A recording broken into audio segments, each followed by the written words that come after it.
Et zéro sugar, mon avis. c'est mieux en Nutri-Score que Ciao Énergie, malheureusement. Renverse pas sur ton ordi. On va ressortir de l'émission. Je peux vous dire qu'on sautera partout comme des kangourous. On est horrible. Lilian n'est pas là pour nous canaliser. Exactement. Putain. C'est lui le sérieux. En fait, pas du tout.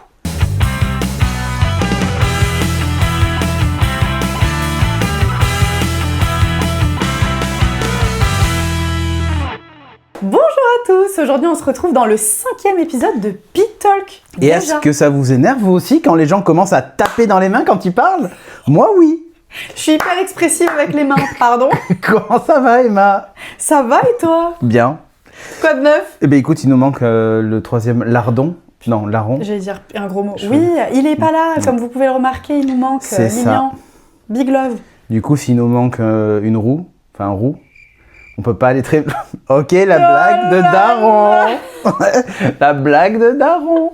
Eh oui, Lilian, tu nous manques. Bon, écoute, on va faire sans toi et on va espérer que ce soit aussi bien. Oh, mais attends, il est en vacances, lui, et là, je peux te dire... Il pense même pas à nous, là. Non. Donc, on verra la semaine pro, puisque on a quand même le GP de Monaco, là, ce week-end. Absolument. Et donc, on verra bien. Le Grand Prix de Charles Leclerc. Ouais, le Grand Prix chiant. On va débriefer le Grand Prix du Canada. Absolument, oui, oui. Nous allons voir nos amis les marmottes. D'ailleurs, il y en a une, je crois, qui a été écrasée. Tabernacle. Oh non, je vous jure, ça m'a fait trop de la peine. Je crois que c'est Albon qui l'a écrasé. Et il y a un écureuil qui a failli mourir aussi. Il a en été F2. esquive, ouais. Et là, ils ont réussi à l'esquiver. Ouais, mais la marmotte, ouais, elle a pris... Elle a pris cher. Elle a hein. pris cher. Moi, j'ai pas regardé les images parce que je voulais pas, mais la pauvre, quoi. Ah, Le bah castor, écoute, d'ailleurs, il y avait plein de mèmes après sur Internet, c'est où tu voyais... je crois que c'était Dexter, tu sais, qui a du sang. Tu connais la série Dexter ou pas? Tu vois en série. Oui, je connais. Bon, et en fait, il a du sang un peu partout sur le visage. Ah oui, Et ils ont mis la tête d'Albon après la course avec du sang partout. ça, c'est un peu drôle quand même. Ça, c'était un peu drôle. Les internautes Il se sont quand passe même des très trucs. drôles. C'était... Ah non, honnêtement, c'était pas chiant ce week-end de course. Ouais. J'aurais pu dire, des fois, c'est plus sympa ce qui se passe autour que Ouais. pendant la course. Ok, résumé de la course. Donc, on était à Montréal, circuit Gilles Villeneuve, et pas Jacques Villeneuve. Hein. À ne pas confondre À les ne pas enfants. confondre. Par contre, il y avait Jacques Villeneuve, malheureusement, en commentaire. Le gros avantage, c'est qu'il avait une extinction de voix. Du coup, C'est vrai. tu le reconnaissais pas trop et il parlait pas trop. Bref, donc circuit Gilles Villeneuve, c'est 68 tours. Voilà, il y avait une sprint ce week-end-là. Ouais, D'ailleurs, il y en a de week-end plus en plus des sprints. Hein, Oui, voilà. bah pour le spectacle. Ouais, alors le rappel de la sprint, hein, même si vous suivez Pit Talk, vous savez de quoi on parle, c'est une course sans arrêt normalement, puisqu'en fait elle fait une vingtaine de tours et puis voilà. Bon, en général la sprint c'est pas la course la plus passionnante de la Terre, ça permet de rapporter que 8 points si tu finis premier, Ouais. et il y a que les 8 premiers qui marquent des points. Donc Ouais. déjà, voilà. Mais c'est des points à pas négliger. C'est des points à pas négliger parce que ça peut faire une diff. Bah, typiquement l'année dernière, ça aurait pu faire une diff sur la fin de championnat. Donc voilà, c'est quand même pas à négliger, mais on va dire que c'est des essais plus qui te permettent de voir le comportement, l'usure des pneus et tout ça. Ouais. Il y avait quand même une particularité, c'est que tout le week-end il a pas plu, sauf le jour de la course. Ça, ouais. Donc là, en général, quand ça se passe comme ça, c'est full imprévu. Bah oui. On va revenir quand même au sprint. Donc la sprint, ça a été Boring. pas du tout. Ça a été génial, la baston entre Russell et Antonelli. Par contre, ça fait ressortir à quel point, sous la pression, Antonelli, il craque complet. Ouais. Et il est passé pour un petit con arrogant. Non, ok. Alors, en gros, pour faire simple, ça se battait devant Russell Antonelli. Voilà. Paul de Russell est du coup premier. Il termine premier de la sprint. Mais il y a eu des moments où ils se sont touchés. Antonelli a coupé plusieurs fois des virages en mode ouais, c'est lui qui m'a mis dehors et tout ça, alors que pas du tout. Ah. Mais pas du tout, c'est juste qu'il a freiné le plus tard possible et il s'est rendu compte, bah là c'est niqué donc je coupe. Donc voilà, et il râlait à la radio, beaucoup. Et même en fin de course, alors que voilà, la sprint est terminée, on rentre au stand, il a un seum intergalactique parce que tu sais, ils attendent qu'au Canada, tu sais, la voiture s'arrête devant un écran spécifique du premier. Ouais. Et il sort et on célèbre le Ouais. truc et après on passe Ouais, toutes les c'est interviews. toute une, Voilà, c'est ça. Et il peut pas le faire tant que la voiture 3 et la voiture 2 sont pas arrivées. Voilà. Donc la voiture 2 étant Lando Norris, qui a profité justement de la bataille devant pour qu'Antonelli fasse une erreur et Norris passe. Ouais. Donc, du coup, Norris rentre, il se met sur le truc 2. Mhm. Et Antonelli fait un tour de plus. Et là, l'ingé lui dit rentre. Parce que, en fait, parce que Russell peut pas rentrer tant que t'es pas rentré. Donc, du coup, voilà, tu vois, vraiment le truc, ça te montre qu'il avait le seum. Et en sortant, il dit ouais, si on a le droit de faire la course comme ça, en fait, il faut le dire, quoi. Oula, il était vraiment pas content. Ah ouais. Là. Et là, Toto a pris la parole sur la radio. Et Toto Ouais, Toto a pris la parole sur la radio et lui a dit en gros, Kimi, ça fait 4 fois, on va régler ça en privé, c'est pas la peine de faire ça sur la radio publique. Ouais, il s'est fait Merci. gronder. Alors, Oui. gronder. Et quelques tours avant, c'était pareil, il râlait, tout ça, et Toto a pris le micro, et d'ailleurs, non, ça c'était pendant la course. Toto a pris le micro et lui a dit en gros, concentre-toi sur le pilotage en fait, parce que là tu vas perdre ta place, quoi. Donc il s'est fait un peu défoncer. Pour le coup, tu sais, Russell était vraiment, il défendait sa place. Donc pour moi, je le trouvais vraiment légitime sur ce coup-là. Ouais. Et après, c'est le Russell qu'on connaît, c'est-à-dire que défendre, il sait défendre. Des fois, c'est un peu costaud. George. Ouais, c'est ça. Tu vois vraiment qu'en fait, c'est ça le sujet. Mais Antonelli, lui, il a pas supporté ça, quoi. En gros, je suis devant, il doit me laisser de la place. Mais non, en fait, on te doit rien, frérot. C'est la 4e ou 5e course.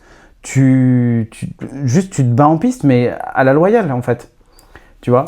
Ok. Et ça a montré un visage d'Antonelli pas cool du tout. Pas encore vu. Tu sais, c'était le petit jeune, machin, qui a accepté les erreurs, qui dit c'est pas grave, je vais progresser, je vais machin. Là, pas du tout. C'est melon man. J'ai le melon, c'est moi, c'est moi le pilote principal. Maintenant, vous me laissez. Bref. Tu vois, mini aparté, mais j'en ai pas discuté avec mon père. Et lui, justement, il a trouvé l'opposé de ça. Il trouvait que Russell avait fait la pute et... Non, pas vraiment Russell, mais juste que justement, Kimi avait l'étoffe d'un champion parce qu'il disait quand il était pas content, ouais, qu'il se plaignait. Non. Là, sur la sprint, c'était l'enfant gâté. De la conduite et tout. Non, alors, ok, ça enlève pas... Il a un talent, ça, je dis pas. C'est indéniable. Indéniable, pas de souci. Mais il a fait trop d'erreurs. Il s'est laissé emporter par Pour toi, c'est vraiment des caprices. Attends, mais il finit quand même derrière Norris. Ouais. Oui, il devrait finir à minima 2 ou 1. Ça, c'est pas mais normal. pas 3. C'est qu'il a fait un peu de la merde. Alors, c'est la sprint, il a pas perdu beaucoup de points, mais en course, ça, sur un GP, quand au lieu d'être deuxième, tu finis troisième, tu perds plus qu'un point en fait. Donc, tu vois, c'est surtout ça. Et moi, là, j'ai trouvé que, putain, enfin... c'était too much. Gamin, redescends un peu, quoi. Ok. T'as Russell en coéquipier qui, ok, il vaut ce qu'il vaut, mais c'est pas non plus un lapin de 6 semaines. C'est pas facile, mais en fait, on va pas te le livrer sur un plateau. Enfin, voilà. Oui, non. Par contre, on le sait, hein, chez Mercedes, tant qu'il n'y a pas d'indication, ça va être le bordel et ça va aller. Et le truc, c'est qu'Antonelli, c'est pas Piastri. Antonelli, c'est pas Norris non plus. Russell, c'est pas Piastri. Et voilà, donc c'est pas du tout les mêmes caractères. Il y en a un qui en a marre de se faire chier dessus et qui a pas de contrat. Russell, et il y a Antonelli qui du coup mais tout va bien, je gagne tout, donc du coup tout m'est dû, quoi, tu vois. Ouais, il se permet. Ouais. Donc et puis il a un tempérament rageux, alors que Norris il est pas rageux, enfin il peut, mais Norris, pas comme ça. Tout love. Mais pas comme ça. Ouais. Et pareil pour Piastri, ça peut être un rageux, mais il internalise beaucoup. Tu le vois pas faire ça contenu, en fait. À la radio, gueuler, etc. Tu vois pas ça, quoi. Après, les gens vont dire, il déteste Antonelli, c'est quand même un connard, machin. Non, je vais le bully, mais non, pas du tout, je le bully pas. Le bully. Pole position de Russell et Antonelli, du coup, deuxième. Ils se battent, etc. On l'a dit. Pour la sprint, là. Ouais. Non, même pour la course. Hein. Derrière, coup de théâtre, donc McLaren, Lando Norris qui s'envole dès le départ et qui prend les commandes au premier virage. Alors, il y a une particularité quand même. Mais l'équipe a chaussé donc ces deux voitures avec des intermédiaires pour la pluie, parce qu'il était prévu de la pluie. Finalement, il s'est passé un truc hyper chelou, c'est-à-dire que tour de formation, on y est, les feux font tut, tut, tut, tut, il reste sur rouge, et là tu vois des gens bouger sur la grille, tu dis mais qu'est-ce qu'ils foutent ? Et deuxième tour de formation, en fait Lindblad avait un problème dans sa voiture, donc ils l'ont sorti en marche arrière. Oui. Puis ils reviennent, ils se placent, à nouveau tour de formation. Enfin, il y a à nouveau le compte à rebours et on recommence. Donc là, c'est Febro, il tente de dire mais qu'est-ce qui se passe ? Mais c'est n'importe quoi. Ouais, ils n'avaient pas les infos. Ouais, voilà. Du coup, la pluie a largement le temps de passer, les pneus ont largement le temps de refroidir. Enfin, bref. Donc, ils se placent sur la grille. Il n'y a plus de pluie du tout annoncée. Donc, les deux vont faire un sprint en bottes, alors que tous les autres sont en chaussures de course, quoi. Ouais. Et là... Tu sais qu'il y a un problème. Bon chance. Oh Donc du coup, au départ, ça marche, beaucoup de grippe et tout, donc forcément, ils s'envolent. Très bon départ. Littéralement, ils s'envolent, mais au bout de 2 tours, 3 tours, obligé de s'arrêter pour changer les pneus. Donc déjà là, t'es niqué. Ils nous ont fait une Ferrari. Voilà. Honnêtement, ouais. En plus, Piastri, il a un problème lors du premier arrêt qui dure un peu longtemps. Ah, donc, ouais, du coup, il perd beaucoup de temps. C'est genre un arrêt en 3 ou 4 secondes. Enfin bon, voilà. 3 secondes et quelques, je crois. Ça. Ouais. Passe-t-on en piste entre Russell et Antonelli. Évidemment, à nouveau, comme la veille en sprint, ça se touche presque ou ça se touchote. Ça coupe aussi des trajectoires à la con. Sauf que là, c'est Russell qui coupe. Ok. Et au moment de couper, lorsqu'il revient sur la piste, sa voiture s'arrête au 30e tour. Alors, est-ce que c'est lié au fait qu'il est passé sur les vibreurs, tout ça? J'ai pas regardé les comptes rendus d'après-cause, voir si c'était ça ou pas, mais ça fait vraiment... T'es arrivé plein de balles sur des vibreurs et ta bagnole s'arrête en fait. Genre casse moteur, machin, il y a peut-être un truc engagé dans la boîte, j'en sais rien. Mais en tout cas, la voiture tombe en panne. Ouais. Encore une fois, Antonelli part devant. Il y a une virtual safety car en plus, donc il en profite pour s'arrêter, enfin tout le monde en profite pour s'arrêter, donc changement de pneus gratos. C'est la conjonction de plein d'événements de course qui sont toujours favorables pour lui. Ça, c'est dingue. C'est juste ouf. Il a une bonne étoile, ce type. Mais ouais, il faut qu'il appelle sa meuf, j'en sais rien. Appelle ta meuf. Il finit par gagner, voilà. Ça lui permet d'avoir, je crois, 43 points au final d'avance. C'est pas déconnant. À ce moment de l'année, c'est bon, c'est pas catastrophique. Ouais. Voilà, c'est ce que je veux dire. Il y a encore beaucoup de courses. Il y a encore beaucoup de courses, donc voilà. Enfin... il commence à avoir une avance confortable, ça c'est sûr. Il finit bien sa course, le moteur Mercedes est hyper performant. Il finit avec 10 secondes d'avance sur le deuxième. Le deuxième qui est Hamilton. Le troisième, Verstappen. Ce qui est hyper drôle, c'est de voir comment les deux se sont battus jusque dans les derniers tours de piste et que Hamilton dépasse Verstappen et finit deuxième. Oh là là, bravo. Incroyable. Ah ouais. Vraiment, ce moment était incroyable. Ça a rappelé des images de Abu Dhabi, les deux se battent en piste, enfin, vraiment top. Il n'y avait pas d'enjeu à part 2e et 3e place, tu vois, mais quand même. Ils étaient les deux sur le podium, donc c'est ok. Voilà, du coup, plutôt pas mal. Il y a eu un vrai spectacle, vraiment. Alors qu'Antonelli, lui, Hamilton avait fini 5e lors des qualifs, donc tu vois, il partait pas en début de grille, mais il finit quand même 2e. Il gagne 3 places. Sachant qu'il n'aurait pas dû finir à cette place-là. C'est-à-dire vu les performances des voitures, c'était pas le cas. Ouais. Alors avec les McLaren qui ont fait n'importe quoi, ça permettait de gagner à minima 2 places. Oui. Donc ça plutôt bien. C'est son meilleur résultat à Hamilton depuis son arrivée chez Ferrari. Verstappen, donc, il a son premier podium. Il a très bien conduit. La Red Bull, elle vaut ce qu'elle vaut. Ce qui est cool, c'est que les 2 Red Bull sont dans les points puisque Isaac Hadjar finit 5e. Je pense que c'est son meilleur résultat en F1, parce que je crois qu'avant c'était 6e. Je trouve qu'Adjar il déçoit vraiment pas depuis le début de la saison. Et ça dépend, parce que moi, le moment où il s'énerve sur le volant quand il fait l'erreur de pilotage, le GP précédent, voilà, un peu chiant. Globalement, il est bon. Alors là, au Canada, c'était beaucoup d'amélioration de voitures, donc on l'a vu, que typiquement les Red Bull vont beaucoup mieux, tout ça, donc c'est pas un sujet. Mercedes n'ont pas encore apporté leurs nouvelles pièces. Je crois qu'ils en ont mis quelques-unes, mais ils n'ont pas encore tout amélioré le pack. Après Mercedes, bon. Voilà, alors le prochain GP c'est Monaco, donc autant vous dire, on verra pas de différence même s'ils changent des pièces. Parce que, voilà. Ils vont brider les moteurs en plus. Ouais, c'est n'importe quoi. Les ailerons actifs sont désactivés. Ouais, tu m'avais dit ça. Pour des raisons de sécurité. Et les commentaires sont hilarants sous la décision de la FIA où les gens disent pour des raisons de sécurité on va le faire à pied, pour des raisons de sécurité on va le faire en vélo. Bref. Donc voilà, il finit devant. Il y a un petit truc à noter, mais je le dirai dans les chiffres après, qui est assez intéressant. Donc il y a eu ce spectacle entre Verstappen et Hamilton. Colapinto, qui réalise en fait encore un nouveau coup d'éclat. 7e, c'est son meilleur podium au GP précédent. Là, c'est 6e. Il a battu son meilleur score, du coup. Franco Colapinto. Donc vraiment bien. Et pourtant, il a touché un mur. Donc voilà, il finit bien. Piastri, malheureusement, pour McLaren, DNF pour Norris casse, un problème moteur. Piastri, en fait, il termine 11e. Voilà. 11e ? Ouais, 11e parce qu'en fait, il a percuté Albon, il a pris une pénalité de 10 secondes. Le pire week-end, quoi. McLaren. Bon, en tout cas, c'est un dimanche vraiment fou. Vraiment, moi j'ai adoré ce GP du Canada. Pourtant, remarque si ça donne toujours lieu à des batailles de malades. Il peut y avoir des accidents, il peut y avoir des trucs. Mais là, franchement, pas décevant. Ce GP était vraiment bien. Je regrette de ne pas l'avoir vu, lui. Ouais, du coup, c'est moi qui donnerai la note du GP sur 10, puisque vous l'avez pas vu. Absolument, je ne l'ai pas vu, oui. Voilà. Et bien, moi, je lui mettrais un bon 8. Tu vois, il y avait déjà entre ce qui s'est passé dans la sprint, les dramas, machin, etc. Franchement, ça va un bon 8, il y avait du spectacle, quoi. Et puis le Hamilton, Verstappen, génial, quoi. Ouais, belle bataille. Bon, le vainqueur, du coup, c'est Antonelli, qui a dominé la course. Hein. La pole position, c'était Russell qui l'avait eu, du coup, en 1,12. Antonelli, le meilleur temps en course, c'est 1,14, tu vois. Vitesse moyenne, 211 km/h. Il n'y a pas eu la vitesse de pointe publiée, donc du coup, je ne peux pas vous la donner. La plupart ont fait un arrêt au stand, mais certains ont fait jusqu'à 4. Bottas, il a eu des soucis. Ouais, Pérez, je crois, a fait un résultat qui n'était pas trop mauvais. Bottas, il est bien chez Cadillac, là. Ouais, Bottas, d'ailleurs, il y a des rumeurs qui disent qu'il risque d'être déjà remplacé. Ah ouais?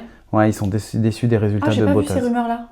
Moi, j'ai vu passer des trucs, donc bon. Voilà. Moi, toi, t'as vu Ocon chez As. Oui, on va en parler. Bon, après, lui a dit que c'était faux, mais bon, on verra. Ok. Donc, neutralisation, il y a eu safety car. Hein, voilà. Enfin, virtual safety car. Il n'y a pas eu de vrai safety car. Le nombre de dépassements, je ne l'ai pas.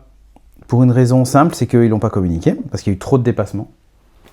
On adore. Ouais, mais du coup, c'est ce que je disais. Hein, et les pilotes s'en plaignent de plus en plus. Ils disent c'est pas normal que sortie de virage, ligne droite, je mets pleine balle, j'accélère comme un malade, et milieu de ligne droite, je perds ma puissance. Et puis. Puis t'imagines la frustration pour eux que c'est C'est pas possible de conduire comme ça. C'est des pilotes de course, on le rappelle finalement. Le pilote du jour élu par les fans, c'était Lewis Hamilton, du coup. Ouais. C'est aussi mon pilote préféré, mais j'en parlerai après.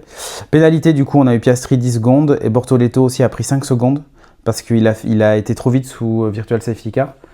Et malgré ça, Bortoleto, il finit quand même. Mais lui, c'est pareil, il déçoit pas. Je sais plus comment il finit, mais je crois que c'est pas trop mal. Il y a des pilotes, on n'en parle pas suffisamment, mais franchement. Le top 10, du coup, on avait Antonelli, Hamilton, Verstappen, Leclerc. Leclerc. Adjar, Colapinto, Lawson, Gasly, Carlos Sainz et Biermann. Voilà, il faut savoir que seuls les 4 premiers étaient dans le même tour. Tous les autres ont tous pris un tour. C'est dingue. Hein.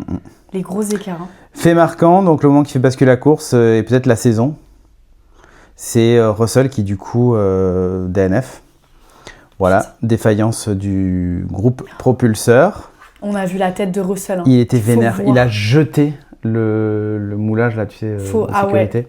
Et puis il faut voir la différence entre le DNF de Lando et le DNF de George. Hein. Les gens ici ont donné à cœur joie sur internet, c'était drôle. Hein.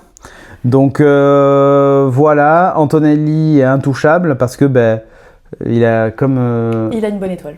En fait, il est un peu comme Didier Deschamps, quoi, la chatte à Dédé, quoi. Il a toujours mais c'est vrai. Non, mais je comprends. Il a toujours du bol. Il y a toujours la bonne safety car au bon moment. Il y a toujours son adversaire principal qui DNF à cause d'un problème de motopropulseur. Enfin bref. Moi, j'ai senti Russell vraiment touché par ce truc-là. Et là, il est dans une espèce de spirale infernale. Ça va être dur. Et pourtant, il a montré que, tu vois, sur la sprint, il se battait, qu'il y avait, il n'y avait pas de sujet. Mais il en veut, hein. Il en veut. Donc, du coup, voilà, il y a quand même 43 points d'écart entre les deux. Donc, ça commence à faire beaucoup. Ce qui est énorme, c'est quand même 2 courses, hein, presque. Ouais. Ce qui est chiant, c'est que du coup, ça, tu vois, sur la sprint, ils n'ont pas fait le doublé parce qu'ils se battent entre eux. Enfin bon. Ouais. En tout cas, Mercedes à suivre, mais Toto est pas content. Donc. Et donc, ton pilote star ?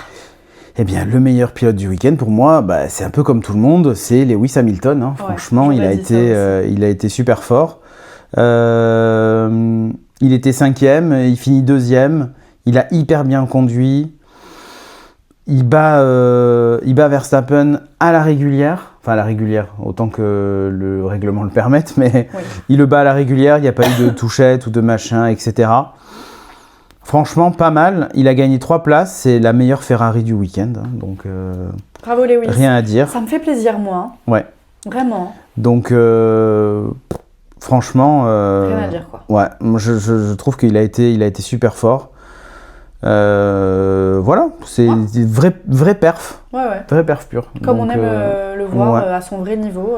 Ouais. Alors évidemment, si Lilian était là, il vous dirait mais non, Papy Hamilton, la retraite, la mouche qui pète, voilà, c'est bon. Hein. Merci. Ben, moi, je suis désolé, il a été très bon. Et il a battu Verstappen. Désolé pour toi, Lilian, il a battu Max. Provoque. Là, Lilian, il est en train de rager sur son PC. C'est ça, exactement. Tu veux passer au Pit Gossip? Allez, go. Let's go. Première chose, qui est officiel, c'est même pas vraiment un gossip, mais Charles prolonge avec Ferrari. Et oui, le fils prodige Ferrari prolonge. Alors, je crois qu'on n'a pas le nombre d'années qui a été vraiment annoncé. Je comprends pas, moi, ça. Mais dis-nous en plus. Mais c'est pour lui, en fait. Enfin, je veux dire, il a misé sur le mauvais cheval, c'est le cas de le dire. Tu vois oui, mais en même temps, c'est Charles et Ferrari. Pour moi, c'est indissociable. Ils sont ensemble et c'est ce qu'il dit. Mercedes et Hamilton, c'était indissociable, hein, pourtant. Oui, c'est vrai. Ouais, mais attends, Hamilton, il a gagné je sais pas combien, 7 fois des victoires avec Mercedes. Ouais, normalement, tu vois, Charles, il a encore pas gagné. Moi, je pense que Charles, il partira pas de Ferrari tant qu'il aura pas au moins gagné un championnat. Je pense. C'est quand même l'objectif, tu vois. Ouais, mais Hamilton aussi, il aimerait bien un 8e titre, tu vois, donc... Bien sûr, c'est le problème. Ouais, de toute façon, c'est toujours le nerf de la guerre. Ça va être difficile, hein, parce que là, aujourd'hui, qui est le pilote principal chez Ferrari ? Honnêtement, pour moi, c'est Charles. Maintenant, mais pour Lewis, c'est pas Charles. Hein. Au vu des performances, pour moi, il se valent. Hein. Franchement, c'est compliqué de réussir à les dépasser en termes de performance pure. En fait, on est encore... Chez Mercedes, on a le problème de Russell, Antonelli. Comme l'année dernière, on avait Piastri, Norris. Je le sens moins cette année, ce Piastri, Norris. Tu sens que... Parce on les voit moins. Ouais, et puis, bon, pour le coup, Norris là est devant, donc je pense qu'il n'y a pas photo parce que le pauvre Piastri, il a finalement fait moins de courses que tout le monde. Le pauvre Oscar. Australie, tout ça, machin, bon, bref. Ouais. Je pense que ça lui a mis un coup au moral et pourtant c'est un bon. Tu vois, il y a des bastons fratricides dans certaines écuries. Fratricides. Mais ouais, mais c'est ça. Où vraiment tu sens que... On va se faire censurer sur YouTube avec ce que j'ai fait. J'ai fait pendu. C'est pas grave, je mettrai l'autre caméra qui est sur toi aussi. Oui, merde. Mais non, tu vois, tu sens que il va falloir que les patrons d'écurie donnent des consignes un peu parce que... Faut qu'ils s'affirment un peu, qu'ils portent leurs balls et qu'ils les mettent sur la table. Qu'est-ce qu'ils font ? Ils sont payés. Mais tu vois, par exemple, Birman Ocon. Oui, bah oui. Normalement, c'est censé être Ocon pilote principal et Birman secondaire. Clairement. Tu regardes le classement, pas du tout. Bon, ça va venir, on va en parler un petit peu, mais compliqué tout ça. Pour le Grand Prix de Monaco, il y a plusieurs livrées qui tombent là. Ouais. Il y a eu la livrée d'Aston Martin. Très belle. Très jolie. Dommage que finalement, ce soit... On les voit pas beaucoup pendant le GP, mais... Putain, on les voit, mais Aston, on n'en parle pas. Hein. C'est scandaleux. Hein. Ouais. C'est parce qu'ils sont inexistants. T'as Adrian Newey. Oui. Il y a eu la livrée, évidemment, de McLaren. Pour leur 1000e Grand Prix. Qui est le 999e. Parce qu'ils n'ont pas pris le départ en Chine, donc réellement... La course n'est pas courue, donc il ne devrait pas compter. Absolument. Tu la trouves comment cette livrée, toi ? Moi, j'aime bien. Ouais, je trouve que sympa. Les trucs géométriques, machin et tout ça, ils vont un peu plus vers ça, McLaren, maintenant. Mais non, moi, je l'aime bien, cette livrée moi, je la trouve jolie, ouais. Qu'est-ce qu'on a eu d'autre ? C'est tout, non ? Si, il y en a d'autres ? Ah, bah écoute, si c'est... Non, il y a la tenue de Charles Leclerc, où il va être tout en blanc au lieu d'être en rouge. Ouais. Après, le GP de Monaco, c'est quand même... c'est plus un défilé de voitures qui va vite. Monaco, c'est historique, quoi. C'est discuté. Hein. Et je dis pas ça parce que Christophe y va et que je suis méga jaloux. Christophe, par pitié, la prochaine fois, tu nous ramènes. Ouais, mais en même temps, avec tout le respect. Je suis pas sûr que ce soit le GP que j'ai vraiment envie de voir, tu vois. Ah si, moi j'ai envie. Non mais oui, mais tu vas aller toi juste pour le gossip, les stars, voilà, et tout, j'adore. Mais pour la course, sportivement, ça n'a aucun intérêt ce GP. Sauf que tu vois qu'ils enlèvent. Ils brident les moteurs, ils brident la partie électrique des moteurs pour limiter... En termes de performance, Monaco, c'est d'exploit sportif, c'est pas ouf. Oui, je suis d'accord. Ouais. En termes de stars, c'est mieux. C'est pas mal. En parlant de stars, de glamour, on en parle de qui Gucci. Encore Ah non, Gucci, ok. Gucci, partenaire d'Alpine. Absolument. Équipe, hein. Donc c'est Gucci Racing Alpine. Oui, c'est le sponsor principal, je crois. Ah oui, c'est ça. Ils appellent ça ? Ouais. Oui, c'est ça. Nouveau sponsor principal de l'écurie Alpine. Ouais. Et est-ce que tu as vu passer du coup, il me semble que si, les blagues des tenues. Les tenues Gucci avec la petite banane là. Et la casquette. Genre les Lacostéennes. Ouais. Les livrets, tout ça, ils sont très très moches. J'espère que ce sera pas ça. Ah bah non, mais je pense pas. Hein. Mais moi j'ai peur qu'ils abandonnent la couleur, tu sais, orange, rose, pardon. Rose, ouais, rose-bleu. Rose-bleu, j'ai peur qu'ils l'abandonnent parce que la partie rose, elle vient essentiellement de BWT, tu sais. Ouais. J'ai peur qu'ils abandonnent ce truc-là. Mais du marron, peut-être. Et en même temps, Gucci et ça matcherait pas, tu vois. Enfin, moi j'ai hâte de voir ce qu'ils vont faire, mais franchement, bon. Après, c'est bien, je trouve, ça ramène une autre marque de luxe. Ils vont rivaliser un peu avec Louis Vuitton, même si je sais pas si ils peuvent vraiment rivaliser, parce que Louis Vuitton, c'est genre pour tout. Et c'est pour les trophées et tout, les valises. Oui. Donc, fournisseur officiel, je sais pas. J'en sais rien, mais... Écoute, pourquoi pas ? Mais en fait, ce qui me fait rire, c'est que la F1 devient comme la F1 Academy. Alors, j'ai regardé la F1 Academy Canada, tu vois, pour tout vous dire à quel point je regarde tout. Franchement, c'est un élève studieux, Cédric. Ah, mais attends, je regarde tout. Et il y a eu du drama aussi, enfin bref, voilà. Les accidents, des machins et tout ça, ok. Et là, quand tu regardes les marques, t'as une voiture Lego. Ouais. Et elle est très belle d'ailleurs. Ouais. Et t'as une voiture Lego, t'as une voiture Pepe Jean. Oui, complètement. Ouais, la F1 Academy. Sephora. Ouais. Ah bon ? Ouais, je crois que c'est Sephora, ouais. Et du coup, là, tu dis Gucci, c'est... Enfin, voilà, on va... Oui, ouais, tu t'attends à ce que ce soit, tu sais, des sponsors automobiles. Enfin, que les noms des écuries soient des noms d'écuries automobiles. Ouais. Alpine, Mercedes, c'est vrai, c'est un sujet etc. qu'on pourrait discuter plus en profondeur, ça même. Hein. Alors après, c'est pas tout à fait vrai parce que Williams fabrique pas des voitures. C'est vraiment... ça porte le nom d'une personne qui porte l'équipe, tu vois. Ouais. C'est vrai. As, ils font des tracteurs. Non mais c'est vrai, en plus, t'as du matériel agricole. C'est drôle. Hein. Donc bon, dans les faits, pourquoi pas, mais je sais pas, moi, ça, dans l'esprit en tout cas, me dire demain, je vais peut-être avoir une voiture McDonald's.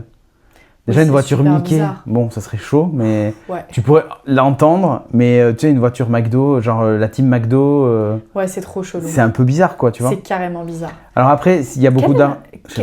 Quel est l'intérêt pour Gucci Bon, c'est sponsor titre, tu fais rayonner la marque, c'est de l'image, tu vois. Ouais, et puis tu rentres un peu dans le sport. Ouais, c'est ça. Puis comme la F1, c'est hyper glamour, machin. Mais tu vois, ça ferait bizarre d'avoir des marques de fringues genre Nike, machin, Ça pourrait. En équipementier, ok, mais en sponsor titre d'une écurie. Oui, puisque Puma, c'est Ferrari, par exemple. Mais il y a une voiture Puma en F1 Academy. Ouais, c'est bizarre. Et du coup, c'est chelou, je trouve. Ouais, je suis d'accord avec toi. Voilà. Absolument. Dites-nous ce que vous en pensez en commentaire. N'hésitez pas. Écrivez.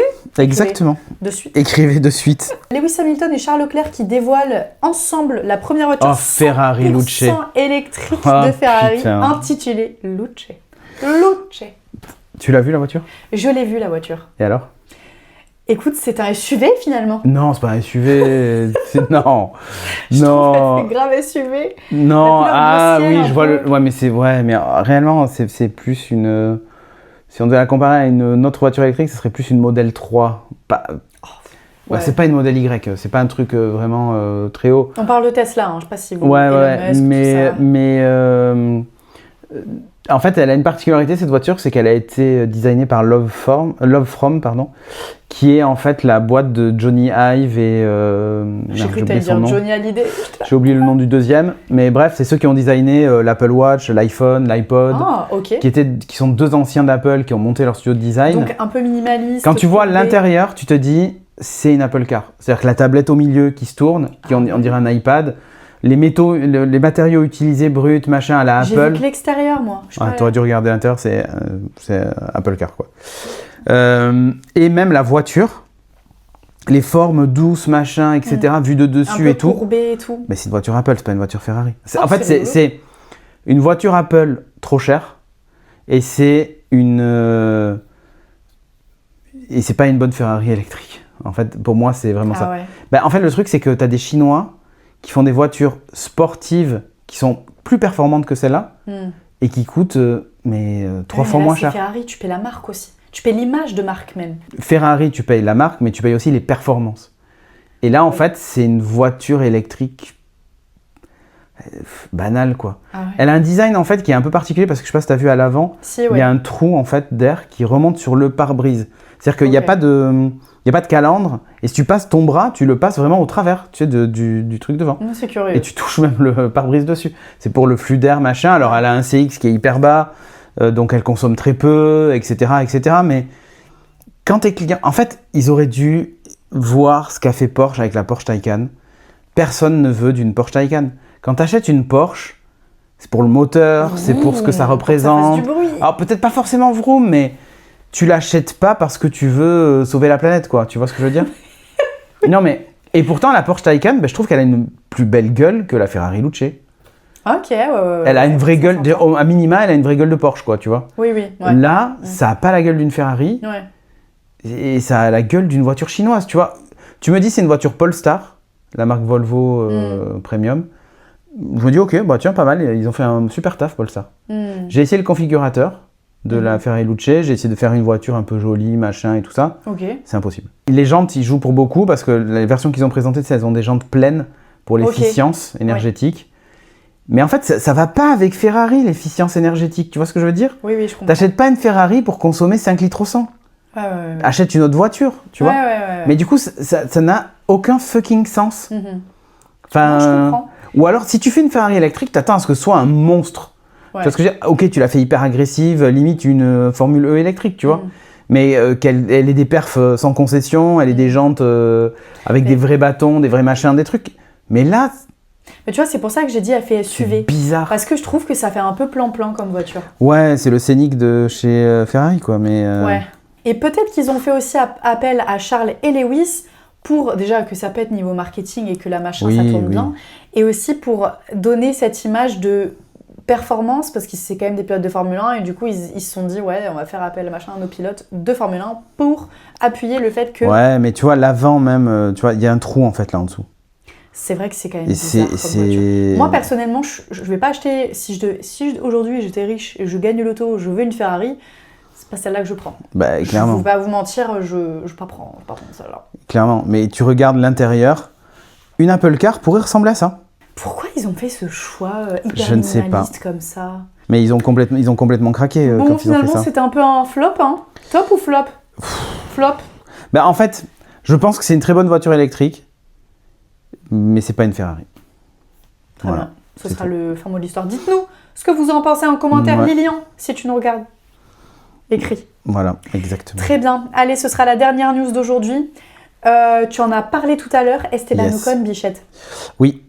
Esteban Ocon, ouais. Esti. Apparemment, il perf pas, hein, notre petit Esteban. C'est compliqué quand même pour lui chez As, là.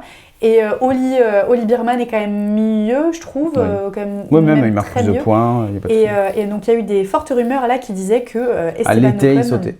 Exactement. Et qui serait potentiellement remplacé par Yuki Tsunoda. Ouais. Le truc, c'est que le principal intéressé a dit « Si j'attrape ceux qui balancent ces rumeurs, je les défonce. Donc, attends-toi à te faire défoncer. » Par Esteban? Ouais. Non, alors ça, tu coupes pas ça au montage. Mais même ça, il peut me donner un coup de poing, il n'y a pas de souci. Ça me permettrait de me voir, de demander un autographe et tout. Esteban, il n'y a pas de problème. C'est ça. Non. Mais il a dit que s'il attrapait le mec qui propageait ces rumeurs, que c'était un connard, ça servait à rien de faire ça, machin, nanana, que c'était totalement faux et que ça n'arriverait pas. Ok. Après, on verra. Hein. À tout moment, il saute. Et on dira, écoute, mec, ça servait à rien de nous menacer. C'est pas nous. Elle a rien fait, Emma, ok? J'en pense quoi? J'en pense que ça pourrait être vrai, en vrai. Ah ouais? Après, je sais pas si ça allait ou pas, tu vois. Est-ce qu'il faut propager la rumeur, continuer à discuter là-dessus? Ça pourrait être vrai parce que, oui, clairement, je pense qu'ils sont déçus des perfs de Ocon. Et en même temps, tu peux pas dire, et même lui, s'il est un peu honnête avec lui-même, il peut pas dire que ce soit l'attendu, quoi, tu vois. Ouais, ah bah oui, non mais c'est sûr, je pense que lui il est hyper déçu de ce qui se passe et moi j'espère sincèrement. Et alors qu'à côté Alpine, perf, les deux sont dans les points et tout. Et... Ah la vache, ça doit être dur. Franchement pour Esteban, mais je trouve qu'Esteban il a pas une carrière facile en Formule 1. Non, mais là il a fait un peu une Mbappé, tu vois. Je quitte le PSG parce qu'on gagne pas la Ligue des Champions. Il la gagne 2 fois d'affilée. Là c'est pareil, il quitte Alpine parce que les voitures elles sont pas performantes, machin, etc. En attendant, il marque des points, quoi. Ouais, toi, tu me fais penser au match du PSG, la finale de la Ligue des Champions, qui était horrible à regarder. Oui, c'est Jusqu'à la fin, on a sué des fesses. Plus jamais, les gars. C'est vrai. Purée. Écoute, on va voir si Esteban suit des fesses ou pas, quoi.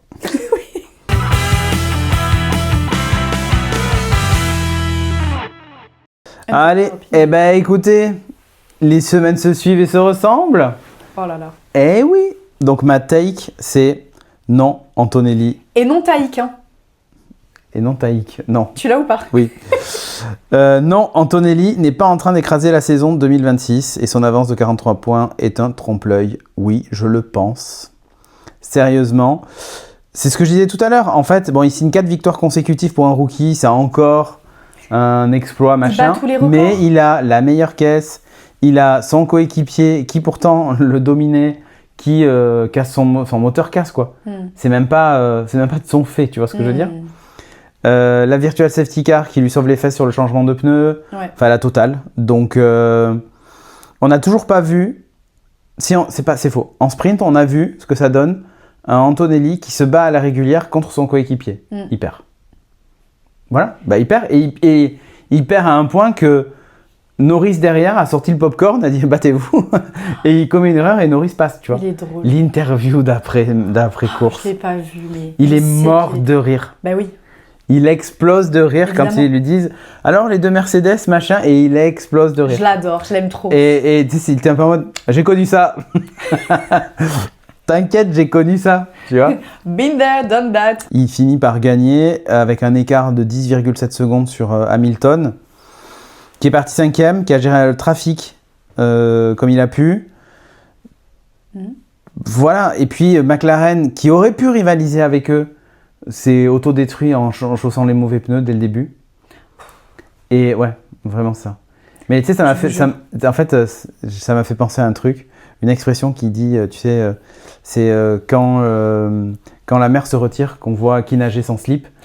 Et ben c'est vraiment ça. Non mais c'est vraiment ça. C'est-à-dire que tu sais, au début du GP, ils ont tous les couvertures sur les roues. Ouais. Et quand ils enlèvent les couvertures, tu vois tout le monde en slick, sauf eux qui sont en intermédiaire. Et là, ils se disent, oh merde. Ben, Piastri, tour de formation, il dit, il faudrait peut-être que je rentre là pour changer les pneus. C'est vrai, il l'a dit en plus. En fait, il n'écoute pas. Hein. En fait, ils auraient mieux fait de, du coup, rentrer et partir des stands, 20e. Ouais. Parce que là, ils ont tout perdu, quoi, en fait, tu vois. Donc bon, bref. Et je trouve que McLaren n'écoute pas assez ses pilotes. Non, et puis Stella, qui avant était chez Ferrari, bah du coup, il a amené la strat avec. Hein. Sachant que Zach serait plus CEO de McLaren dans pas longtemps. F1. Parce qu'en fait, oui, il va se consacrer soit à l'Indy, soit à l'endurance. D'ailleurs, pour le Canada, il n'y était pas. Il était aux 500 miles d'Indianapolis pour soutenir les 3 pilotes McLaren, du coup, qui étaient là-bas. Ça, c'est un big changement pour McLaren. Hein. C'est énorme parce que Zach Brown, il suit énormément la Formule 1. Ouais. Qu'est-ce qu'il fait? Je sais pas. En fait, je pense qu'il veut passer un peu la main. Il a gagné 2 fois championnat du monde. Il a fait son temps. Ouais, et puis il se dit, peut-être que j'aurai d'autres... Enfin, là, je suis outsider dans d'autres sports. Je vais aller là-bas pour devenir champion du monde, alors que là, en gros, c'est on a gagné et cette année, on gagnera pas, vaut mieux que je m'éloigne des losers. Ouais. Non, je déconne, mais tu vois, ça fait un peu ça, quoi. Après, Zach Brown, il a un peu ce délire-là, je trouve, donc, tu vois l'idée. De vouloir gagner tout le temps et un peu le Et melon. il préfère être outsider et gagner plutôt que d'être celui qui a gagné, et le back-to-back, il est compliqué. En fait, Antonelli, pour moi, il est juste opportuniste, il n'est pas vraiment intraitable. C'est vraiment ça l'idée. Là, il sait saisir les opportunités quand elles se présentent. Ça, on ne peut pas lui enlever. Ah, bah ça, c'est sûr. Par contre, oui, il est bon, oui, il est rapide, mais en fait... Est-ce que c'est vraiment juste dû à son caractère qui est un peu... Eh bien, on va voir. Et là, je pense que s'il n'est pas en pole à Monaco, ça va être dur, parce que si tu n'es pas en pole, c'est difficile de gagner à Monaco. Il faut vraiment une erreur d'arrêt au stand, machin, etc. Sachant que Monaco, c'est hyper technique et qu'il n'a pas non plus roulé autant que d'autres en Formule 1 sur ce circuit. Je suis pas certaine que ce soit lui qui décroche la pole. Hein. Donc voilà, Russell, il aurait pu terminer, et c'est dommage qu'il termine pas. McLaren, ça serait bien qu'ils arrêtent de se mettre des bâtons dans les roues, tu vois. Ils s'auto-sabotent, McLaren, c'est insupportable. C'est insupportable. Moi, globalement, ça n'a pas duré très très longtemps. Ouais, vas-y. C'était... en fait, je me demande de plus en plus si Alpine a vraiment un avenir dans la Formule 1. Ah ouais? Ouais, parce que... en fait, je trouve qu'il y a plein de choses qui se passent durant ces dernières années-là, où tu te dis... Ouais, ils sont plus constructeurs moteurs. Ouais. Ils changent de sponsor titre. Ouais, et on parlait du fait aussi qu'il y avait une grosse guerre avec Renault. Ouais, c'est ça. Que Toto est intéressé pour le racheter. Et au final, ça a capoté. Ça a capoté. Que Horner aussi, à un moment, était sur la voie pour l'acheter. Enfin... En fait, j'ai du mal à voir si vraiment dans ces prochaines années... Et moi, ça me... Pour moi, c'est plus une écurie française, Alpine, déjà, là. Le fait moi, ça m'embêterait parce que justement, je trouve qu'ils représentent la France et déjà qu'il y a plus de Grand Prix en leur France. siège est en Angleterre. Ils roulent avec un moteur Mercedes. Ils ont un pilote français, ok, la belle affaire. Ouais, il doit avoir des ingés français parce qu'ils restent de l'époque Renault. Ouais. Mais l'année prochaine, qui est-ce qui reste en fait? Enfin, tu vois, Ouais. Moi, j'ai du mal. Alpine, je trouve que c'est incertain. Et je sais pas ce que vous en pensez. Peut-être que pour vous, c'est pas du tout. Mais je sais pas, j'ai du mal à... Moi, je vois bien le truc terminé en juste, ça va s'appeler Gucci Racing. Ça sera Gucci Racing Alpine Formula One Team. Tu vois, donc déjà... C'est pas étonnant que Gucci s'approche d'Alpine parce que Gucci fait partie du groupe Kering. Qui maintenant a à sa tête Luca De Meo, qui avant était l'ancien patron Renault. Ouais. Donc du coup, et lui il est fan de sport auto, machin et tout ça. Donc il est chez Gucci et il se dit putain, il a réussi à... Enfin il est chez Kering, la maison mère, qui appartient à Gucci, et il a réussi à dire, cette marque-là, il faut qu'on l'emmène sur ça. La F1, c'est l'image du luxe, de la compétitivité, de machin. Il a réussi son truc. Moi j'ai très peur. Après, peut-être qu'elle sera toute noire avec juste une bande verte, une bande rouge, hein, tu vois. On sait pas, ouais. Mais en tout cas, ça s'appelle plus Alpine. C'est Gucci Racing Alpine. Ouais, donc tu Formula vois, One Team. en fait, ma question, elle est pas si conne que ça. Ah non. L'avenir d'Alpine, pour moi... est très incertain. Voilà. Et puis, on se retrouve dans quelques semaines pour le Grand Prix, pour débrief le Grand Prix de Monaco. Sur ce, on fait des bisous. Prochain épisode de Pit Talk. Absolument. Et n'hésitez pas à suivre Emma sur sa chaîne et Marshmallow. Cherchez-la. On ne met pas de lien. Comme ça, ils vont devoir chercher la chaîne. Ça part pas du tout du même sujet, je vous le dis direct. Non, rien à voir. Non, voilà. Si vous êtes une meuf, ça va vous parler, sinon... Ouais, je suis pas sûre qu'il y ait beaucoup de meufs qui nous regardent, mais bon, c'est pas grave. Mais laissez un commentaire, abonnez-vous juste pour le faire du chiffre. Et abonnez-vous à Pit Talk et likez et commentez. Mais je lâche des obus de salive depuis tout à l'heure, je sais pas si tu vois. Oh je te crache sur ton ordi, tout va bien. Oh non, mon ordi. Voilà. Bon allez, des bisous. Ciao.